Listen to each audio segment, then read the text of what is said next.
नमस्कार, स्वातीस कॉर्नरमध्ये आपले स्वागत आहे। आज आपण बनवणार आहोत शाही पनीर। तुम्ही बघू शकता या भाजीचं टेक्स्चर कसं आहे।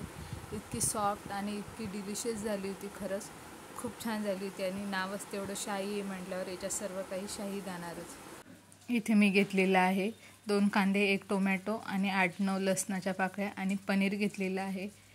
तुमच्या हिशोबाने, तुमच्या फॅमिलीला जेवढं लागेल त्या हिशोबाने पनीर घेऊ शकता।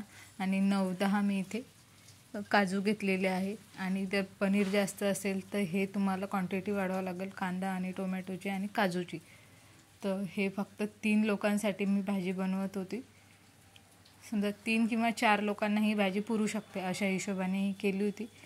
तर इथे मी टोमॅटो एका कढईमध्ये पाणी टाकलं आणि गॅस लावून आता हे पाणी उकळेपर्यंत आपल्याला टोमॅटो, कांदा, लसूण हे सर्व याच्यात हे नरम होईपर्यंत ठेवायचं आहे। आणि याच्यातच आपल्याला शेवटी काजू टाकून घ्यायचे आहे। हे काजू पूर्ण सॉफ्ट झाल्यावरच आता हे गॅस बंद करायचा आपल्याला। तुम्ही बघू शकता 5 ते 10 मिनिटांमध्ये हे सगळं सॉफ्ट होते। टमाट्याचे साल वगैरे सर्व मी काढून घेणार आहे। हे बघा, हे झालेलं आहे। आता मी गॅस बंद केला। टोमॅटोचे साल वगैरे मी हळूहळू काढून घेणार, एक एक आणि काढल्यावर मिक्सरच्या भांड्यात आपण टाकून घेऊ। तर इथे मी टाकून घेतलं। हे थंड होईपर्यंत आपल्याला थांबायचं आहे, कारण की गरम मिक्सरमध्ये फिरवू नका। थोडं मी थंड झाल्यावर फिरवून घेतलं आणि याच्यात एक पनीरचं क्यूब, म्हणजे जो कापून घेतलं होतं आपण पनीर, ते टाकून घेतलं। म्हणजे खरोखर इतकं सॉफ्ट होते ते।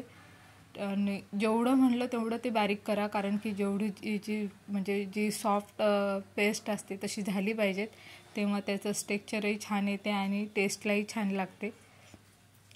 कांदा टोमॅटो पण म्हणजे फाईन बारीक करा शेवटी तुम्ही। आता कढईमध्ये मी ते 1 चमचा तूप टाकलं, जिरं टाकलं, कलमी टाकली, तेजपान आणि मोठी विलायची, 2-3 मिरे टाकले आणि 2-3 विलायची आणि 2-4 लवंगा टाकल्या। हे खडे मसाले आहेत। हे तुमच्याकडे असतील तर टाका, नाही तर तुम्ही डायरेक्ट नंतर मसालाही टाकला तरी चालेल, पण याने टेस्ट खरंच खूप छान लागते, नक्की टाका। आणि जे आता कांदा टोमॅटो आणि काजूची जी पेस्ट केली होती ती टाकून घेऊ आपण।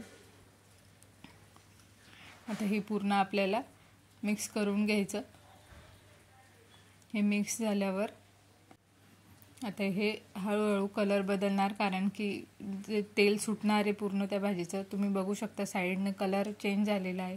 आणि मी थोडंसं परत याच्यात तूप टाकलं आणि याच्यात तिखट हळद टाकून घ्यायची, म्हणजे आणखी आपल्या भाजीचा जो कलर आहे तो हॉटेलसारखा आला पाहिजे त्याच्यामुळे। आणि तिखट तर आपण भाजीत टाकणारच होतो। तर बघा आता, कारण की पहिले जे पाणी होतं ते पूर्ण आटून गेलं होतं त्या तेलामध्ये, आपण हे तुपामध्ये जेव्हा हे केलं तेव्हा। आता हळूहळू हे तेल सोडायला लागलेलं आहे। त्या स्टेपला आपल्याला इथे 4 चमचे दही टाकायचं आहे। मी हे दही असं न टाकता धने पावडर जर मिक्स करून तुम्ही दही टाकलं ना तर खरंच खूप छान टेस्ट लागते। दही आंबट नसलं पाहिजे। मी इथे हे सकाळी दही लावलं होतं आणि संध्याकाळच्या भाजीला मी हे वापरलं।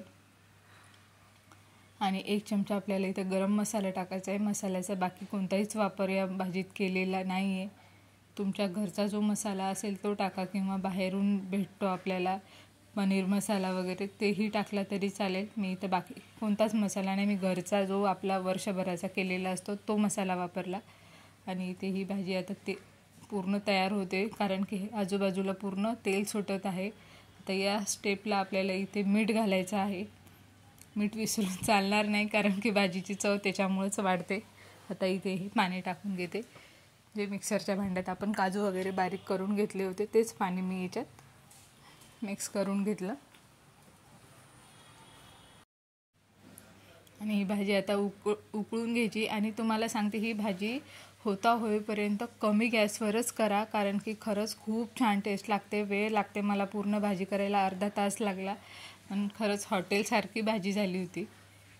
आता याच्यात पनीर टाकून घेतलं आपण। ही भाजी उकळी आलेली, साईडनं तेल सुटून राहिलं त्या भाजीला, तुम्ही बघू शकता। आणि खरंच खूप म्हणजे असं टेक्स्चर म्हणजे एकदम सॉफ्ट आलं होतं, कारण की याच्यात काजू होता, पनीर होतं, आपण याच्यात दही टाकलं, म्हणजे शाही पनीर म्हणजे जे म्हणतात ना, तर ते खरं ते टाकलेलं होतं, कारण की आपण याच्यात तुपातली फोडणी घातलेली होती। लाईक, शेअर, सबस्क्राईब करायला विसरू नका।